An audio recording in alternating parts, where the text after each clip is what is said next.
Hello friends, welcome to my legal code again. First of all मैं continue नहीं हो पा रहा था बिकॉज ऑफ हेक्टिक शेड्यूल, इसके लिए सॉरी। मेरी कोशिश यही रहेगी कि अब वीडियोस कंटिन्यू आएँ और आपकी प्रिपरेशन ऐसे ही चलती रहे। तो हम इस वीडियो में डिस्कस करेंगे इंडियन पॉलिटी एंड गवर्नेंस का chapter 28 the Lokpal and important commissions का पहला भाग। मतलब कि लोकपाल सबने सुना होगा और भारत में अब तक जो भी महत्वपूर्ण आयोग बने हैं जो एग्जाम पॉइंट ऑफ व्यू से वेरी इंपॉर्टेंट हैं उनको डिस्कस करेंगे, वो भी वन लाइनर फॉर्म में। तो आप किसी भी कंपटीशन की अगर तैयारी कर रहे हैं तो ये वीडियो है आपके लिए द बेस्ट। आप इस लेक्चर का पीडीएफ भी डाउनलोड कर सकते हैं हमारे टेलीग्राम चैनल से और आप हमें फॉलो कर सकते हैं दी हुई डिटेल्स पर। वीडियो को एंड तक जरूर देखिएगा क्योंकि एंड में मैं पूछूंगा एक इंपॉर्टेंट क्वेश्चन जिससे चेक होगा कि आपने वीडियो अच्छे से देखी है या नहीं। तो चलिए शुरू करते हैं आज का topic, the Lokpal and important commissions. मतलब कि लोकपाल व महत्वपूर्ण आयोग जितने भी हैं उनके बारे में डिस्कस करते हैं। तो सबसे पहले देखिए, लोकपाल और लोकायुक्त ये दोनों भारत में इनकी स्थापना के बारे में, इन पदों की स्थापना के बारे में सबसे पहले किसमें डिस्कस किया गया था? फर्स्ट एडमिनिस्ट्रेटिव रिफॉर्म्स कमीशन, इनको शॉर्ट में एआरसी भी बोलते हैं। तो पहला प्रशासनिक सुधार आयोग था 1966-70 के बीच में इसने काम किया था। ठीक है, इसी ने लोकपाल और लोकायुक्त के एस्टेब्लिशमेंट मतलब के स्थापना के बारे में बात किया था। Next, ombudsman. आप कई जगह वर्ड सुनेंगे ओम्बुड्समैन, तो जब भी ओम्बुड्समैन वर्ड सुने तो समझ लीजिएगा कि भारत में उसे लोकपाल कहते हैं। ठीक है, उसी को भारत में क्या कहते हैं? लोकपाल। 1968 में पहली बार लोकपाल का बिल, जो लोकपाल का विधेयक था, वो आपकी पार्लियामेंट संसद में रखा गया। ये भी याद रखिएगा। देखिए अब बात चल रही है सेकंड एआरसी की सिफारिश की। पहली बात मैंने बताया है ARC stands for administrative reforms commission. तो यहां पर द्वितीय प्रशासनिक सुधार आयोग की बात चल रही है। उसकी सिफारिश में एक सिफारिश थी कि जब भी किसी उच्च न्यायालय, आपको पता है उच्च न्यायालय कहां पे होते हैं? राज्यों में होते हैं। तो उच्च न्यायालय के जो जजों का अपॉइंटमेंट होता है, नियुक्ति होती है, उसके लिए जो कमेटी बनाई जाती है उस कमेटी में कौन कौन होना चाहिए?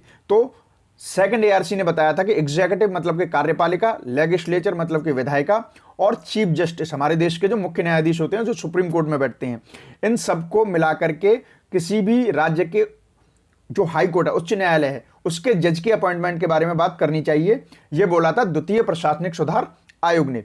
नेक्स्ट देखिए, लोकपाल विधेयक 2011 के बारे में कुछ स्टेटमेंट्स हैं। सबसे पहले 4 अगस्त 2011 को यह लोकसभा में प्रेजेंट किया गया।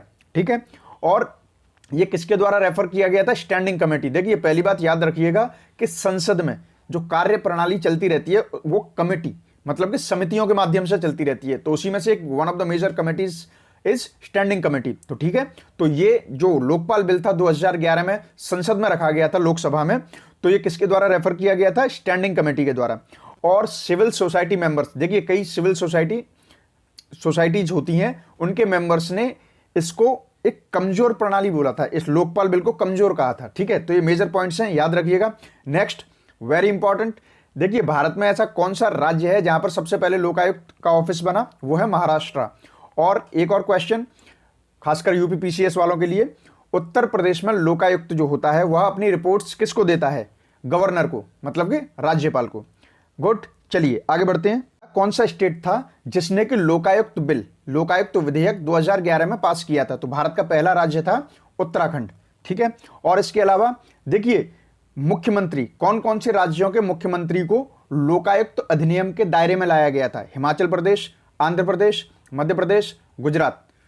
उड़ीसा के, यहां पे याद रखिएगा मैंने ब्रैकेट में दे रखा है, ओडिशा के सीएम को इसमें लाया गया था लेकिन बाद में इन्हें रिमूव कर दिया गया, मतलब कि लोकायुक्त अधिनियम के दायरे से बाहर निकाल दिया गया। सिंपल, आगे बढ़ते हैं। देखिए जब भी लोकायुक्त यानी कि लोकपाल बिल की बात चल रही थी तो इसमें कुछ सिविल सोसाइटी के रिप्रेजेंटेटिव, प्रतिनिधियों को भी लिया गया डिस्कस करने के लिए। तो वो कौन कौन से सिविल सोसाइटी के रिप्रेजेंटेटिव थे या प्रतिनिधि थे? अन्ना हजारे, एन संतोष हेगड़े, शांति भूषण, अरविंद केजरीवाल, प्रशांत भूषण। नेक्स्ट देखिए माइनॉरिटीज के बारे में, मतलब कि अल्पसंख्यक जो भारत में है, दो तरीके के अल्पसंख्यक होते हैं, एक रिलीजियस बेस पर और एक लिंग्विस्टिक बेस पर, भाषाई आधार पर और धार्मिक आधार पर। तो यहां पर माइनॉरिटीज के बारे में स्टेटमेंट्स हैं। पहली बात, 5 कम्युनिटीज है जिनको माइनॉरिटी का दर्जा दिया गया है इंडिया में। Muslims, Sikh, Christian, Buddhist, Zoroastrian, ये सब माइनॉरिटीज मतलब कि अल्पसंख्यक हैं। इसके अलावा 1993 में, यह आपको पता होगा, 1993 में भारतीय राष्ट्रीय अल्पसंख्यक आयोग को स्टेट्यूटरी स्टेटस दिया गया था। ठीक है, वैधानिक दर्जा बोलते हैं। और भारत में दो तरीके की माइनॉरिटी है, मैंने आपको पहले ही बताया, रिलीजियस और लिंग्विस्टिक माइनॉरिटीज।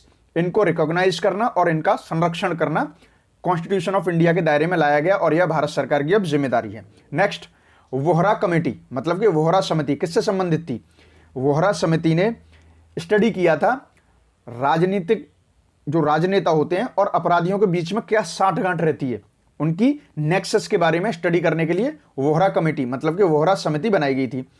एक और बात, राजमन्नार आयोग, राजमन्नार आयोग बहुत सुना होगा आपने, राजमन्नार कमीशन, इन्होंने सिफारिश दी थी कि भारत से आईएएस और आईपीएस की सर्विस को खत्म कर देना चाहिए।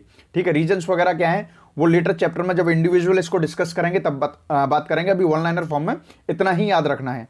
नेक्स्ट देखिए, 1993 में भारत के राष्ट्रपति ने मानवाधिकार संरक्षण के लिए एक अध्यादेश जारी किया था। यह अधिकार उनको किसने दिया था? यह भारत के संविधान के आर्टिकल 123, वेरी इंपॉर्टेंट, आर्टिकल 123 मतलब कि अनुच्छेद 123 के द्वारा भारत के राष्ट्रपति को अध्यादेश जारी करने की शक्ति प्राप्त है। यहां तक क्लियर? थोड़ा सा आगे और बढ़ते हैं। देखिए, जो 1993 में ह्यूमन राइट्स एक्ट मतलब कि मानवाधिकार अधिनियम बनाए गए थे, उनका मूल उद्देश्य क्या था? तो मूल उद्देश्य था सबसे पहले मानवाधिकार, सबके अपने इंडिविजुअल ह्यूमन राइट्स होते हैं जो कॉमन पर्सपेक्टिव में होते हैं, तो जो मानवाधिकार होते हैं उनको बेहतर तरीके से प्रोटेक्ट करना। ठीक है, और इसके आधार पर एक ह्यूमन राइट प्रोटेक्शन कमीशन मतलब कि मानवाधिकार संरक्षण आयोग की स्थापना करना और ऐसे ही सिमिलर, इसी के सबऑर्डिनेट और सिमिलर आयोगों की स्थापना हर राज्य में करना। ये तीन मेजर स्टेटमेंट्स हैं, आप इनको याद रखिएगा। देखिए, मैं आपको बताता हूं, अगर आपको कोई प्रॉब्लम है, किसी भी तरीके का कोई डिस्कशन करना है, तो आप मेरे व्हाट्सएप नंबर पर मुझसे कंफ्यूजन दूर कर सकते हैं बात करके।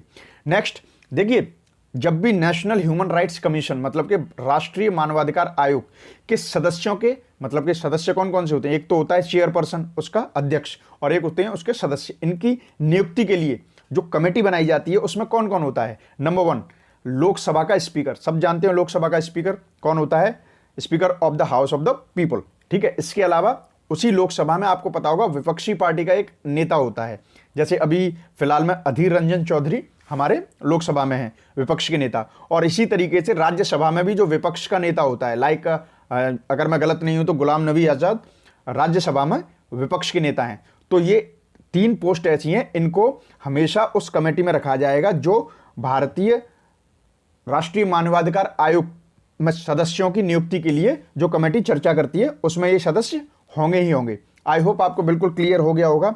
अब चलते हैं हम पिंक स्लाइड पर, क्वेश्चन ऑफ द सेशन, जो लास्ट वीडियो में मैंने आपसे पूछा था, find correct statements about NITI Aayog. NITI Aayog के बारे में कौन सा ऑप्शन सही है, पहले स्टेटमेंट्स को पढ़ना होगा। नंबर 1, प्लानिंग कमीशन मतलब कि योजना आयोग को रिप्लेस किया था इसने, बिल्कुल सही। 1 जनवरी 2015 को बनाया गया, ये भी बिल्कुल सही है।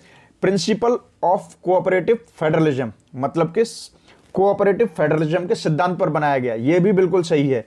It's CEO is Vineet Agarwal, ये सही नहीं है, तो इसके हिसाब से option A is correct, 1, 2 and 3 only. तो आज की पिंक स्लाइड है आपकी स्क्रीन पर, क्वेश्चन को पढ़िए, ऑप्शंस को पढ़िए और सही आंसर दीजिए कमेंट बॉक्स में। तो ये था आज का टॉपिक, अगले सेशन में हम डिस्कस करेंगे नेक्स्ट चैप्टर को। तब तक वीडियोस को लाइक कीजिए, कमेंट कीजिए व शेयर जरूर कीजिए, चैनल को सब्सक्राइब कीजिए and stay on my legal code. Thanks, good luck and bye bye.